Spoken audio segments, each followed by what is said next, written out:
আসসালামু আলাইকুম ভিউয়ার্স, আজ আমরা আপনাদেরকে আলু কিভাবে রেসিপি করতে হয় ডিম দিয়ে তা আমরা আপনাদেরকে দেখাবো। এটা আমার প্রথম ভিডিও, সো কোনো ভুল ত্রুটি হলে মাফ করে দিবেন, কারণ ভুল নিয়ে তো আমাদের পথ চলা, আর আপনাদের সহযোগিতায় আমরা আছি। তো এখানে আমি প্রথমে ডিমটাকে একটু সিদ্ধ করে নিলাম, যেহেতু মশলাটা একটু ঢুকতে পারবে। আসলে আমি ডিমটাকে ভাজ করবো এখন, তাই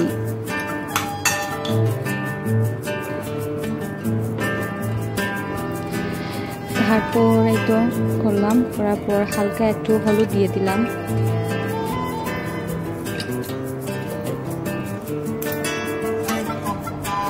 একটু লবণ, হালকা লবণ,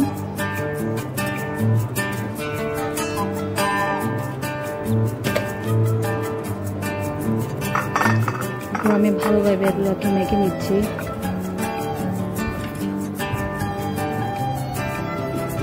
সুন্দর করে সবগুলো মশলাকে নিয়ে ভালো করে মেখে নিতে হবে।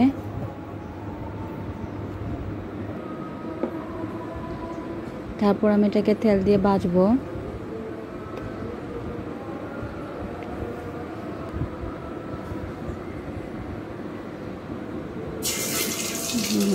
ডিম দিয়ে দিচ্ছি, তেলটা হালকা গরম হওয়ার পর দিতে হবে।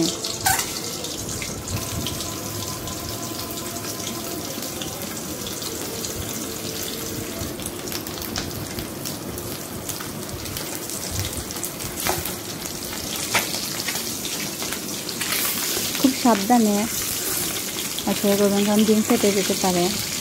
আমার একটু ভুল হয়েছে, আমার একটা ডিম ফেটেছি।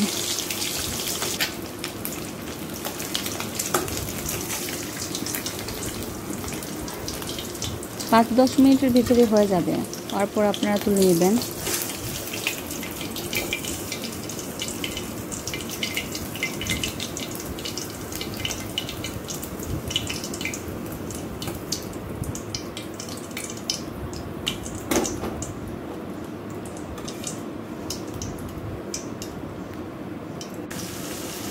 এখন আমি ডিমটাকে দিয়ে আলু রেসিপি করব।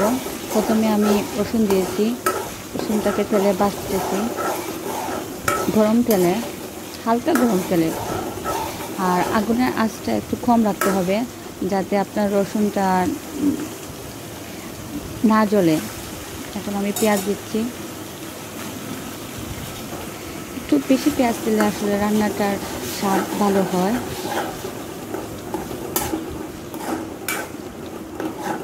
আমি কিন্তু আগুনের আঁচ সবসময় কম রাখি। তো আপনাদেরকেই বলতেছি, এটা আমার প্রথম ভিডিও আর আমার প্রথম রান্না, তো আমি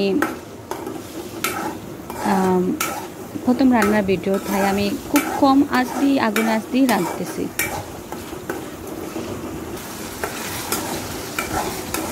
এভাবে আপনি 4-5 মিনিট শুধু নাড়তে থাকবেন।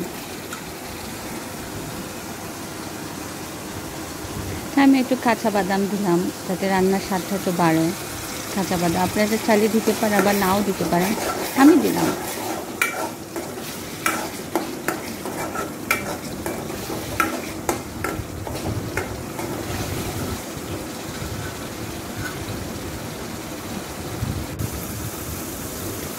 হলুদ,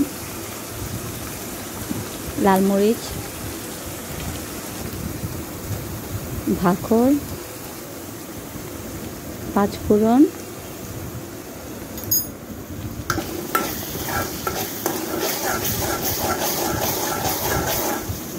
এগুলো দিয়ে নাড়াচাড়া করবেন। তারপরে এই তো 5 ফোড়ন দিলাম, লবণ,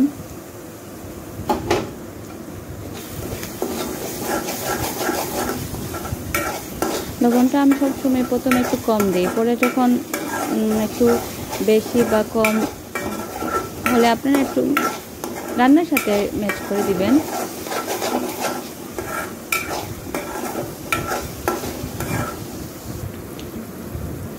হালকা একটু পানি দিলাম, চাইলে দিতে পারেন, না দিতে পারেন। আমি দিচ্ছি এই জন্য যাতে মানে আমার সব মশলার একটু কি গন্ধটা যাতে মিক্স না হয়, স্বাদ বাড়ে, এই জন্য আমি একটু হালকা পানি দিয়ে দিলাম। আলুটাকে পরিষ্কার করে এখন আমি ছেড়ে দেব।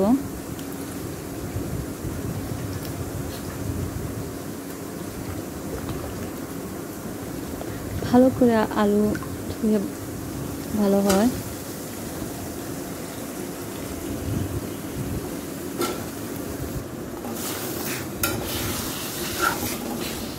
আমি সব মিক্সড মশলার মধ্যে আলুটা ছেড়ে দিলাম।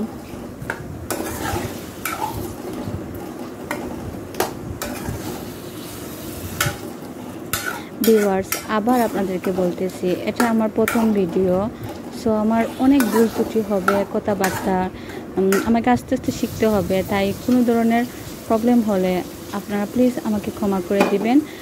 আর এই আমি কাঁচা টমেটো ছোটো ছোটো করে হালকা করে কেটে তারপর দিলে ভালো হয় টমেটো। আমি রান্নার মধ্যে দিলাম, আমার যেহেতু রান্নার স্বাদটা একটু বাড়বে, এই জন্য। এটাও আপনার চাইলে দিতে পারে বা নাও দিতে পারেন। কাঁচামরিচ আমি 4টা মরিচ দিলাম, এতে ঝাল কম হয়, কারণ আমাদের বাসায় যারা আছেন তারা মানে ঝাল একটু কম, বেশি ঝাল খেতে পারেন না, এই জন্য আমি 4টা মরিচ দিলাম। আর লাল মরিচ তো দিয়েছি আগে, তো আমি পানি দিয়ে দিচ্ছি সিদ্ধ হওয়ার জন্য।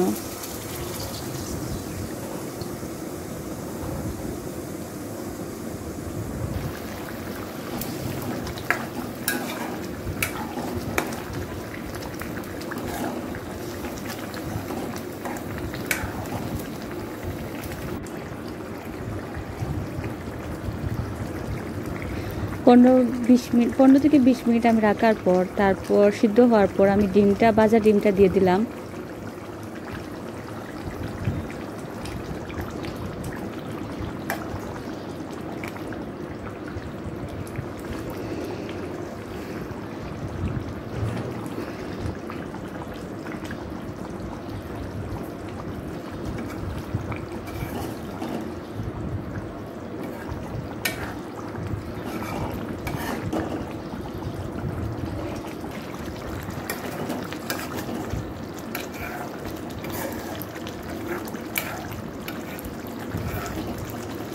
খেয়াল রাখতে হবে যে আমার আলুটা যাতে সিদ্ধ হয়।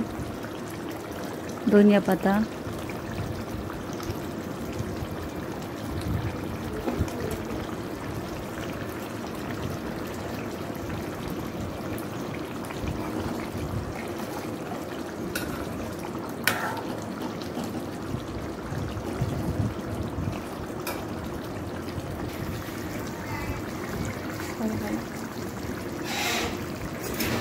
মনে রাখবেন আগুনের আঁচটা কিন্তু কম হতে হবে, বেশি দিলে আবার রান্না মজা হয় না। আগুনের আঁচ যত কম হবে রান্নার স্বাদটা ততই বাড়বে। অনেকে আছে তাড়াহুড়া করে রাঁধতে চায় আর আগুনের আঁচটা বেশি দিয়ে দেয়, তখন দেখা যায় যে রান্নার মানে স্বাদটা